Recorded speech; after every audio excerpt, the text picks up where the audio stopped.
كلامه القديم. أعوذ بالله من الشيطان الرجيم. بسم الله الرحمن الرحيم.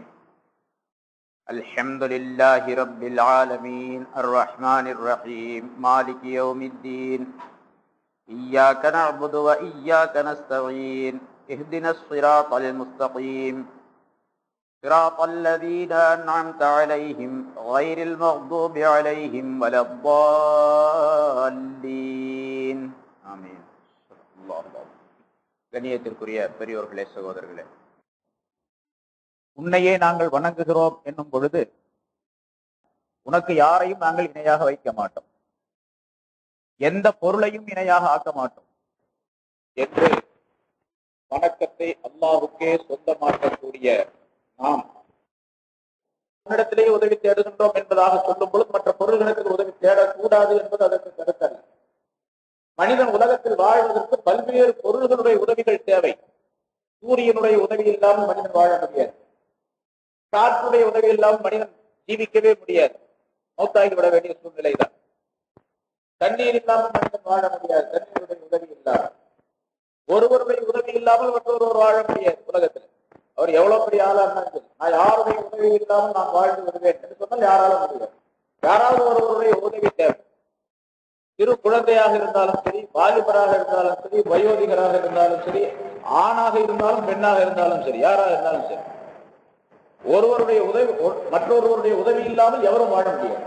அப்ப உதவி அல்லாஹ்விடத்தில் தேடுகின்றோம் என்று நாம் சொல்லுகின்றோமே. நாம் சென்ற வாரம் அது பற்றி விளக்கம் சொல்லப்பட்டது உங்களுக்கு. இந்த உதவி இருக்கின்றதே, நாம் தேடக்கூடிய இந்த பொருள்களிடத்தில் உதவி தேடக்கூடியதெல்லாம் யார் நமக்கு உதவி செய்கின்றாரோ அல்லது எந்த பொருள் நமக்கு உதவி செய்கின்றதோ அது உண்மையிலேயே அது உதவி செய்வது என்பது அல்லாஹ்வுடைய உதவியை கொண்டுதான். சூரியன் நமக்கு உதவி செய்கின்றது. சூரியன் இல்லாவிட்டால் மனிதன் வாழ முடியாது என்பது மட்டுமல்ல, இந்த உலகமே வாழ முடியாது. சூரியன் இந்த உலகம் வாழ்ந்திருப்பதற்கு, அதாவது இந்த பூமி நிலைத்திருப்பதற்கு ஆதாரமாக இருக்கின்றது. சூரியன் என்பதனுடைய உதவி நமக்கு தேவை கட்டாயமாக. ஆனால் சூரியனுக்கு அந்த சக்தியை கொடுத்து வைத்திருப்பது யார்? அல்லாஹ்தான். ஒரு காலம் வரும் அந்த சக்தி அனைத்தையும் சூரிய நிலத்திலிருந்து அல்லாஹ் தஆலா எடுத்துடும். அல்லாஹ் தஆலா குர்ஆனிலே சொல்லி காட்டுகிறான், கியாமத் நாள் வரக்கூடிய நேரத்தில் இதஷம்சு குவ்விரத், சூரியன் சுருட்டப்படும் நாளில் அப்படிங்கிறான். சுருட்டப்படும் பொழுது, அதாவது அதனுடைய ஒளியெல்லாம் இழந்து அதனுடைய ஒளியெல்லாம் எடுக்கப்பட்டு அது வெறுமனே ஒரு சாதாரண ஒரு பொருளாக சுருட்டப்பட்டு போடப்படும் நாளில் அப்படிங்கிறார். வைதன் நுஜூமுன் கதரத்து, நட்சத்திரங்கள் வானிலிருந்து உதிர்ந்து விடக்கூடிய நாளில், நேரத்தில் என்பதாக சொல்லுகின்றார். இதெல்லாம் அந்த கியாமத்தினால் ஒரு காலம் வரக்கூடிய நேரத்தில் அது அதற்குரிய சக்திகளை எல்லாம் அல்லாஹ் தஆலா இழக்க செய்து விடுவார்.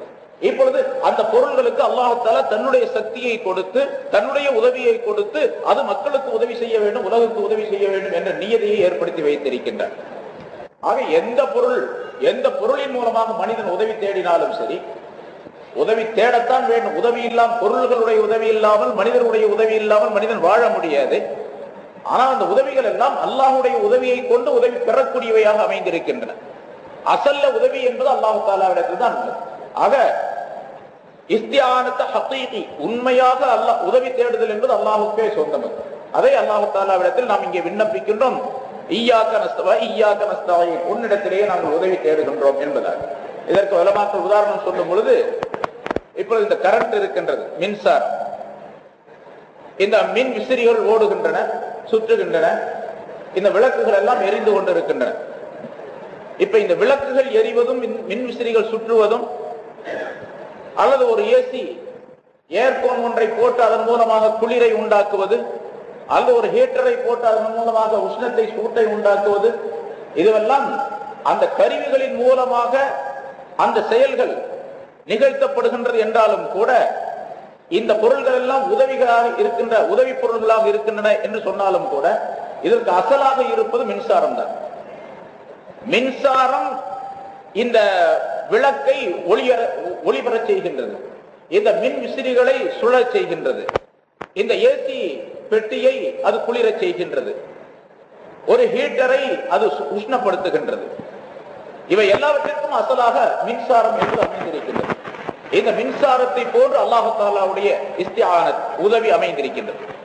இந்த பொருள்களின் மூலமாகவெல்லாம் எப்படி நாம் உதவி பெறுகின்றோமோ அதே போன்று இந்த உலகத்தில் உள்ள பல பொருள்களின் மூலமாக, பல மனிதர்களின் மூலமாக, பல செயல்களின் மூலமாக நமக்கு உதவி கிடைத்துக் கொண்டிருக்கின்றது. ஆனால் இந்த உதவிகளுக்கெல்லாம் அசலாக இருப்பது அல்லாஹு தஆலாவுடைய உதவி.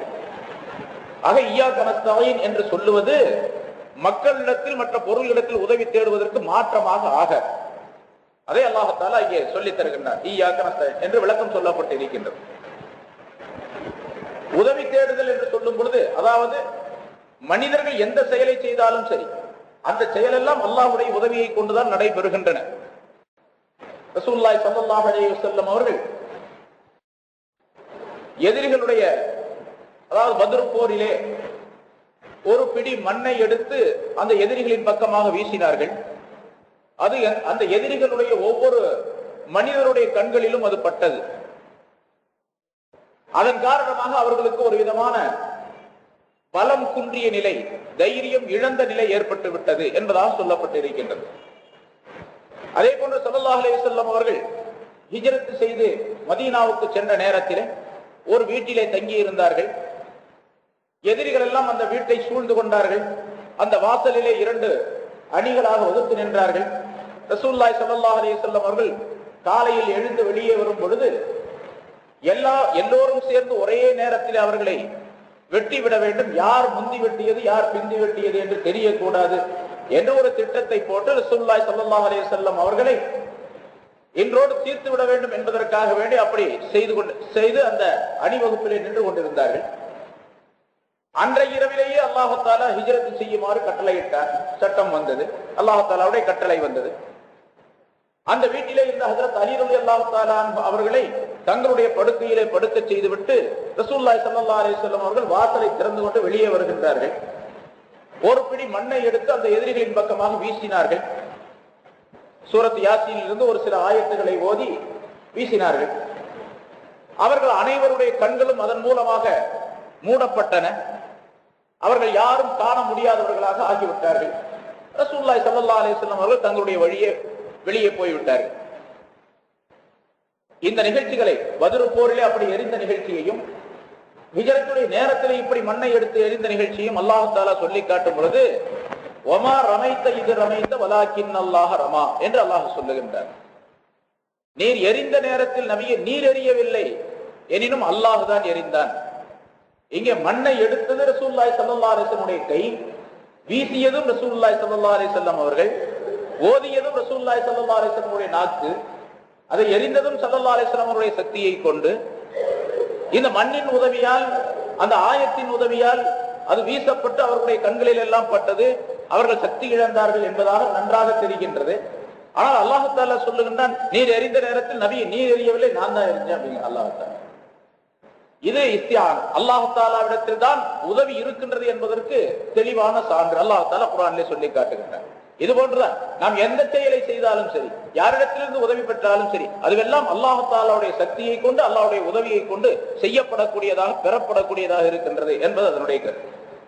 அதே போன்று ஒரு அடியார் அல்லாஹ் தஆலாவுடைய சன்னிதானத்தில் கைகட்டி நின்று முதலாவதாக அல்லாஹ்வை புகழ்ந்து அல்ஹம்துலில்லாஹி ரப்பில் ஆலமீன் அர் ரஹ்மானிர் ரஹீம் மாலிகி யௌமித்தீன் என்று அல்லாஹ்வை 3 வாசகங்களை கொண்டு மிக அழகாக புகழ்ந்து விட்டு, இய்யாக நஅபுது, இவ்வளவு புகழுக்குரிய என்னுடைய இரட்சகனே, என்னுடைய ரப்பே, எங்களுடைய ரப்பே, நாங்கள் உன்னைத்தான் வணங்குகின்றோம்.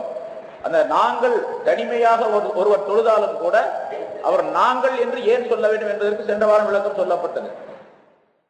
நான் வணங்குகிறேன் என்று சொல்ல வேண்டிய இடத்துல ஜமாத்தா சேர்ந்து தொழுதால் இய்யாக நஅபுது என்று சொல்லுவது பொருத்தம்.